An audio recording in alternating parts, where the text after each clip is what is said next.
Hyundai Solaris нам поступил в работу со стуком ДВС. Наверное, многие уже слышали, кто-то даже сталкивался с этим стуком. Забрали мотор на Солярисе. Подсвечу. Вот такие вот задиры во всех цилиндрах. Ужасно. Сейчас, подержи. Вот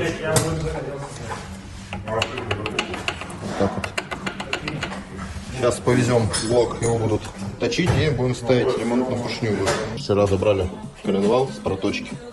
На нем был уже достаточно большой износ. Такие вот были вкладыши. Вкладыши ремонтные, 0,25. Сейчас все ставим, закрепляем и будем собирать дальше. Были растущие цилиндры.